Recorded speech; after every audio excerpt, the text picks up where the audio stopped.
Lord, salamat po sa araw na ito. Salamat sa hangin sa buhay sa bawat hininga. Naniniwala po ako na you are the God of abundance. Hindi lang sa pera, kundi sa kapayapaan, pag-ibig at purpose.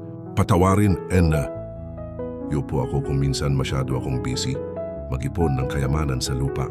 Pero nakakalimutang mag-ipon ng kabanalan sa puso. Lord, teach me to seek you first above all else.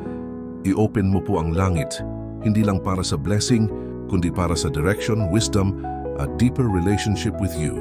Alam ko, Lord, na ang tunay na abundance ay hindi lang pera, kundi yung may joy kahit sa gitna ng pagsubok, may contentment kahit simple lang ang buhay.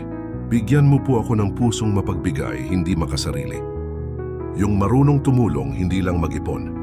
And when you bless me, Lord, tulungan mo po akong maging channel ng blessing sa iba. I declare today, hindi lang ako magiging mayaman sa mundo, kundi mayaman din sa pananampalataya, mayaman sa pag-ibig, at mayaman sa presensya mo. In Jesus' name, amen.